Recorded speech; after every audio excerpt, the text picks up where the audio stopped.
leçon de vie de mon passé. Tu vois ce qu'il y a derrière moi? C'est mon passé. Un passé fait de soirées, où l'excès était devenu une normalité. C'était une époque où je me sentais extrêmement mal dans ma peau. C'était une époque où on pouvait me voir et penser que j'étais heureux, alors que intérieurement, cela n'était pas le cas. C'était une époque où on pensait que j'avais plein d'amis, mais où toutes mes relations étaient éphémères. C'est une époque où tout ce qui paraissait semblait beau, mais tout ce qui était ne l'était pas. Il n'y a pas de regret à avoir. Tu n'as pas besoin de te sentir coupable de quelque chose que tu as pu faire dans ton passé. Le passé appartient au passé. Là où c'est intéressant, c'est quand tu prends du recul par rapport à des événements que tu as pu vivre précédemment.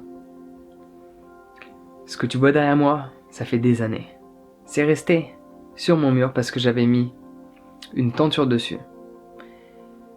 Mais quand j'ai dû organiser ce festival en Belgique, j'ai pris tout ce dont j'avais besoin comme décoration. Du coup, j'ai pris la tenture et là, j'étais confronté à ce mur-là. Et je ne l'ai pas remis parce que j'ai observé. J'ai regardé un petit peu mon passé. Toutes ces soirées dans lesquelles je suis allé m'empiffraient le nez. Tout était dans l'excès, que cela soit des drogues légales ou des drogues illégales. Mais j'ai beaucoup appris grâce à ça. Le but de cette vidéo n'est pas de promouvoir différentes drogues, c'est juste de te faire réaliser que différentes drogues m'ont aidé à m'élever. Mais essentiellement, tu n'as pas besoin de cela pour t'élever, pour comprendre, pour assimiler, pour développer ta conscience. Je dirais même que ne pas utiliser de drogue et dès maintenant te mettre à méditer et effectuer certains exercices de yoga, des exercices respiratoires, c'est ça qui va t'aider vraiment. Parce que des substances chimiques, j'en ai absorbé plein. Et cela n'est qu'une illusion. Cela n'est qu'une illusion de ce que tu pourrais ressentir en développant ta conscience grâce à l'air que tu inspires et l'air que tu expires. Il y a certains exercices bien spécifiques que j'ai partagés, il me semble, dans certaines vidéos sur YouTube, sinon que j'ai partagé dans la formation sur la méditation que je partage avec toi sur mon site internet, où j'explique certains exercices de Kundalini Yoga. Pareil, quand je fais des ateliers de yoga, c'est quelque chose que j'explique. Ce sont certaines postures, certains rythmes respiratoires qui te permettent de faire monter l'énergie vers le haut et d'expérimenter certaines choses. Précédemment, j'étais à la recherche de toutes ces choses que j'expérimente maintenant dans mon quotidien chaque jour. Mais je les expérimentais avec une substance chimique à laquelle je dépendais. Et pourquoi je dépendais de cette substance? Pourquoi j'étais constamment dans toutes ces soirées, tous les week-ends, à m'empiffrer le nez? Parce que je n'aimais pas ma réalité et je cherchais à la quitter. Mais avec du recul, j'ai réalisé que quand tu as un problème, ne pas le voir, ne pas le regarder, ne pas l'affronter, ne va pas t'aider à faire en sorte que ce problème disparaisse. Quand je fuyais cette réalité à laquelle j'étais confronté, le problème était toujours présent. J'étais dans cette montée, tout se passait pour le mieux, mais la descente arrivait et là j'étais confronté à ma réalité. Pourquoi crois-tu qu'on parle de redescente quand tu prends différentes drogues dures?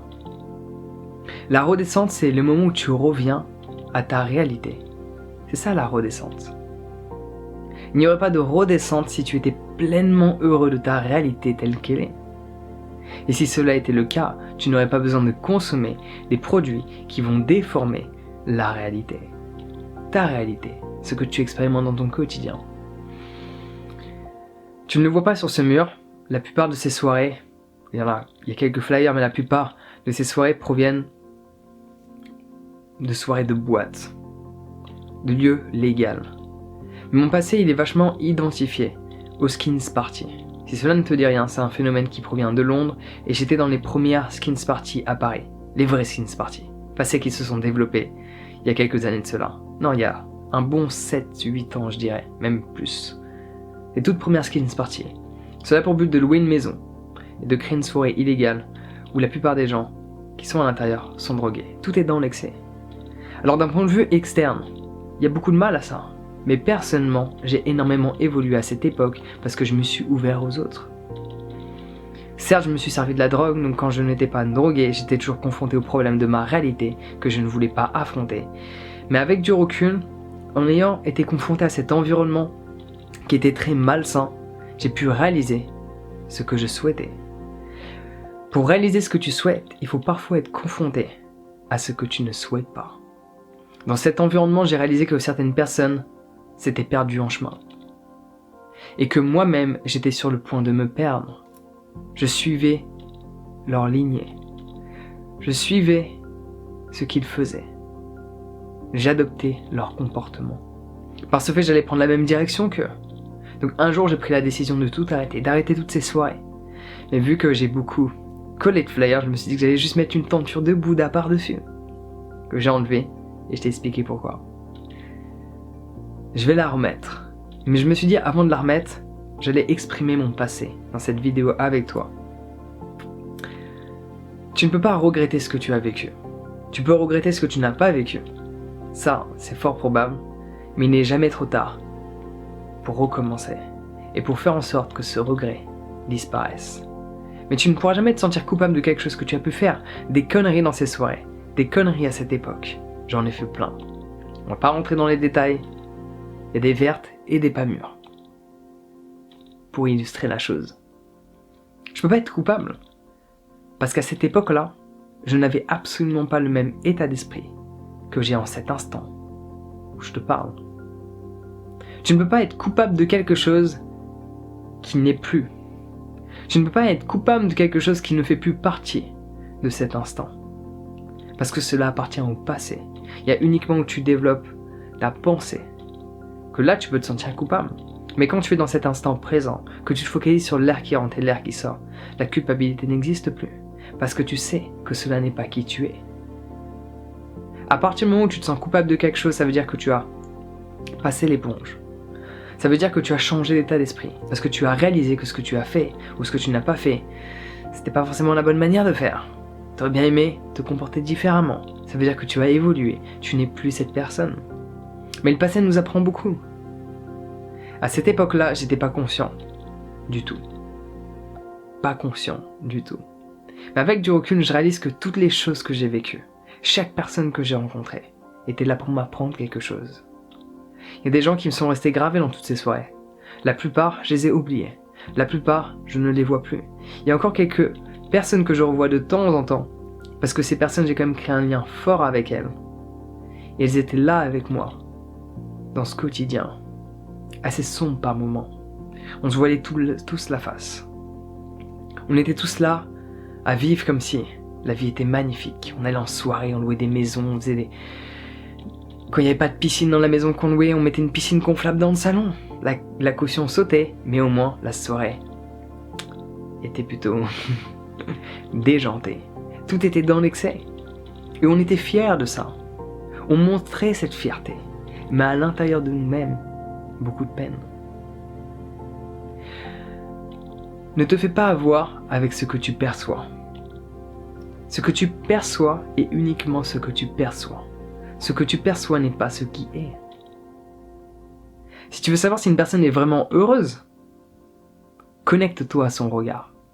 Regarde à travers elle. Ressens-la.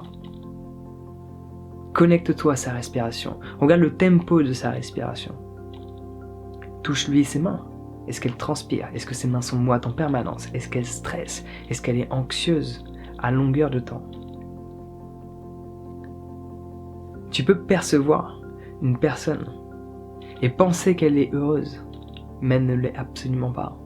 Et je le répète, à cette époque-là, j'étais le stéréotype de l'homme qui a une vie extraordinaire, tout le temps entouré de personnes, tout le temps à faire des soirées les plus folles et des plus déjantées, comme dans les films américains. Mais intérieurement, c'était la cata. Maintenant, ma vie a changé. Je me lève à l'heure où avant je me couchais. Je vis plus d'une manière naturelle. Je fais en sorte d'arrêter toutes ces substances que mon corps n'a pas acceptées la première fois où je les ai consommées. Je remets en question ce que je fais. Je remets en question mes pensées. Chose que à l'époque je ne faisais pas parce que je vivais dans mon petit monde, j'étais dans une petite bulle. Mais cette bulle est extraordinaire parce que le jour où elle éclate, ça fait mal. Le retour à la réalité que tu n'apprécies pas. Par contre, du coup, tu as l'opportunité de la changer, de créer celle que tu souhaites expérimenter. C'est ça que ça m'a appris, toutes ces soirées. Ça m'a permis de réaliser majoritairement que dès lors qu'il y a un problème dans mon quotidien, il faut que je l'affronte. Ça peut faire mal, mentalement, émotionnellement ou physiquement, mais il faut absolument y être confronté, sinon le problème restera le même. Et tu auras toujours le même comportement qui est de fuir cette réalité que tu ne veux pas expérimenter. Sois-y confronté et change cette chose qui te dérange intérieurement. Voilà la petite histoire de mon passé. Sinon, faut dire ce qui est. C'était fun. Si c'était à refaire, pas maintenant, mais je l'aurais refait. Il y a 5 ans, revivre ça, j'aurais dit oui. Parce que la transition de la fin était très difficile. Maintenant, je ne voudrais pas revivre cet instant. Parce que cela n'est que pure illusion. Le bonheur, la joie, ne se trouve pas là. Elle se trouve ici, en toi. Sur ce, prends soin de toi, passe une bonne journée, laisse le passé au passé, le futur au futur, et vis pleinement cet instant. À bientôt.